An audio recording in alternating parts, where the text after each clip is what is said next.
I had the train compartment to myself up to Rahana, then a girl got in. The couple who saw her off were probably her parents.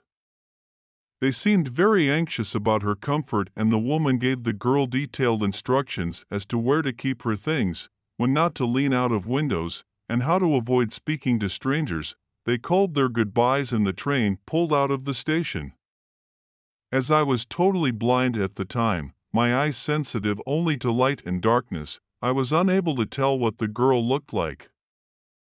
But I knew she wore slippers from the way they slapped against her heels. It would take me some time to discover something about her looks, and perhaps I never would. But I liked the sound of her voice and even the sound of her slippers. "Are you going all the way to Dara?" I asked. I must have been sitting in a dark corner because my voice startled her. She gave a little exclamation and said, "I didn't know anyone else was here." Well, it often happens that people with good eyesight fail to see what is right in front of them. They have too much to take in, I suppose.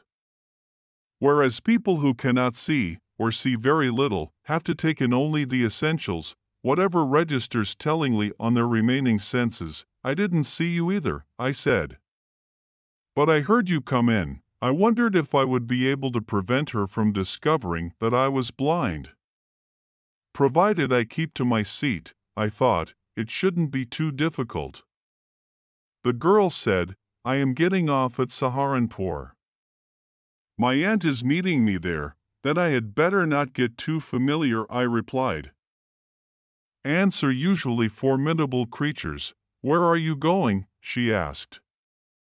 "To Dara and then to Mussoorie." "Oh, how lucky you are." I wish I were going to Mussoorie. I love the hills. Especially in October. "Yes, this is the best time," I said, calling on my memories.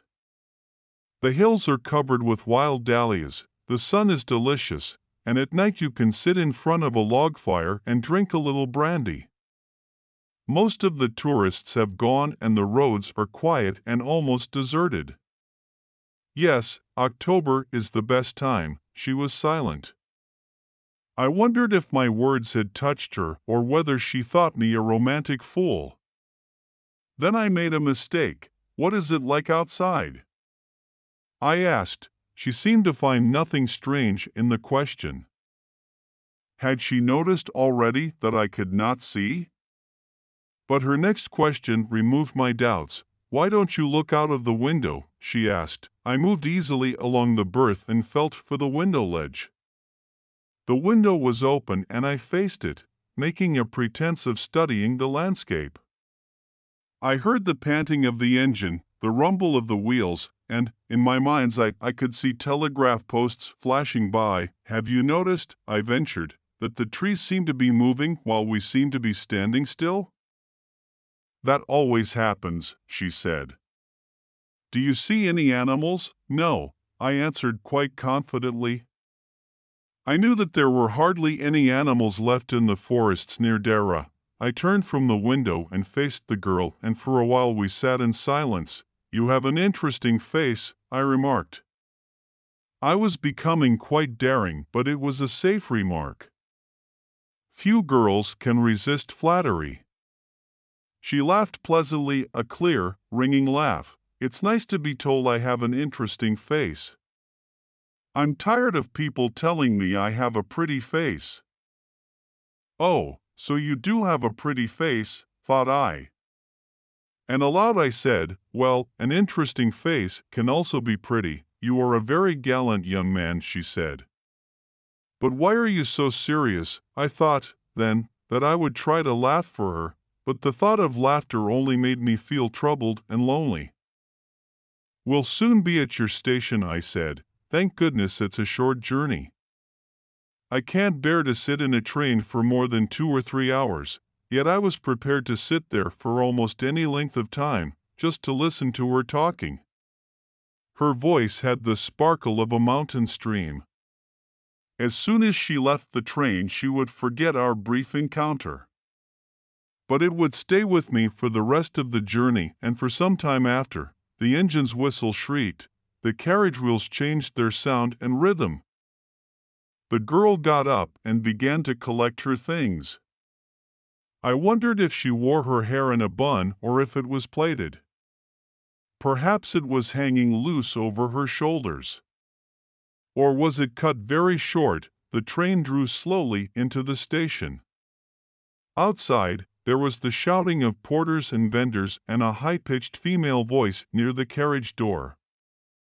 That voice must have belonged to the girl's aunt. "Goodbye," the girl said. She was standing very close to me. So close that the perfume from her hair was tantalizing. I wanted to raise my hand and touch her hair, but she moved away. Only the scent of perfume still lingered where she had stood. There was some confusion in the doorway. A man, getting into the compartment, stammered an apology.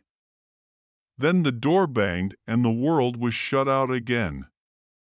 I returned to my berth. The guard blew his whistle and we moved off. Once again I had a game to play and a new fellow traveler. The train gathered speed, the wheels took up their song, the carriage groaned and shook.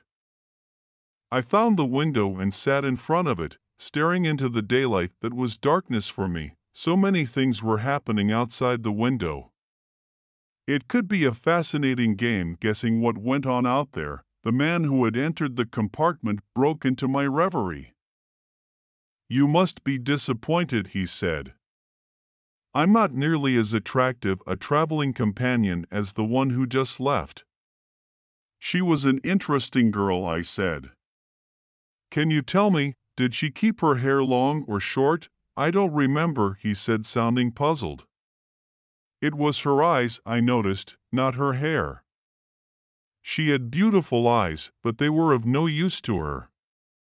She was completely blind. Didn't you notice?" Thanks for learning something new today. Subscribe our channel and like the video to get to read more such amazing stories on your way to learning and practicing English language.